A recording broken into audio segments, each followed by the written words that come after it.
बहुत समय पहले की बात है। एक गांव में जीवन नाम का एक गरीब मछुआरा रहता था। गांव के आसपास के तालाबों से ही वह मछली पकड़ता था और इसी से उसका गुजारा चलता था। किसी दिन उसे मछली मिलती थी और किसी दिन उसे मछली नहीं मिलती थी, लेकिन वो था बहुत नेक और उसका भगवान के ऊपर बहुत विश्वास था। एक दिन तालाब में मछली पकड़ते पकड़ते उसके जाल में बहुत बड़ी मछली फंस गई। वो मछली को देखकर सोचने लगा कि वो इस मछली को नहीं बेचेगा और घर जाकर सभी परिवार के साथ इस मछली को खाएगा और सब घरवाले बहुत खुश होंगे। इतना सोचकर वो अपने घर की तरफ चल दिया। रास्ते में उसे दीनू नाम का एक गांव का गुंडा मिला और उस गुंडे ने जीवन से वो मछली छीन ली। जीवन अब क्या करे, इसलिए उसने गहरी सांस लेकर फिर से उदास होकर मछली पकड़ने चला गया। और इस तरफ जब दीनू अपने घर लौट रहा था तो उस मछली ने दीनू के हाथ में काट लिया।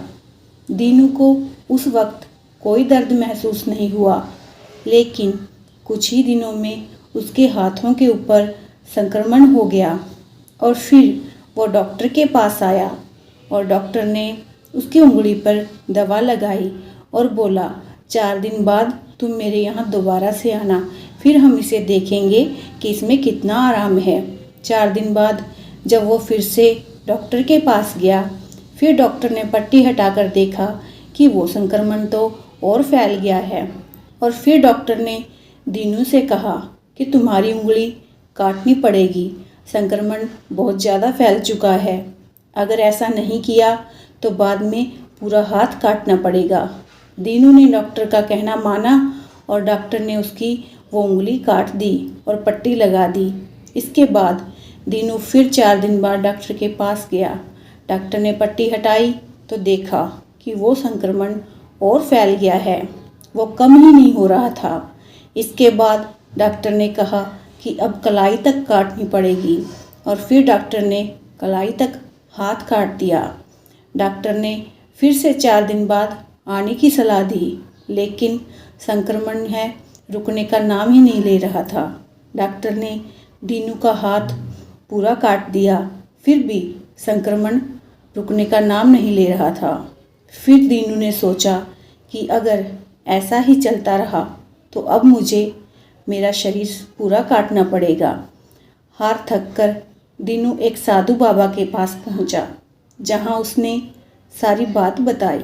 ये सुनकर साधु बाबा ने दीनू से पूछा, क्या तुमने किसी के साथ कभी कोई बुरा काम किया है? तो दीनू ने कहा, हाँ, मैंने एक गरीब मछुआरे से उसकी मछली ज़बरदस्ती छीन ली थी। ये सुनकर बाबा ने बोला, ये तुमने अत्यंत गलत काम किया और तुम जहाँ कहीं से उस आदमी को ढूंढकर निकालो और उससे माफ़ी मांगो, वही तुम्हें इस पीड़ा से मुक्ति दिला सकता है।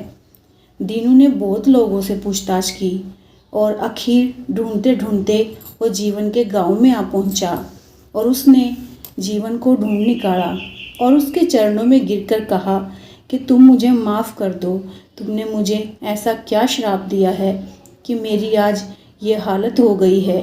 ये सुनकर जीवन ने कहा, मैंने तुम्हें कोई श्राप नहीं दिया, मैंने बस भगवान से कहा था कि भगवान, इस आदमी ने मुझे इसकी शक्ति दिखाई है, तो तुम इस आदमी को अपनी शक्ति दिखाना।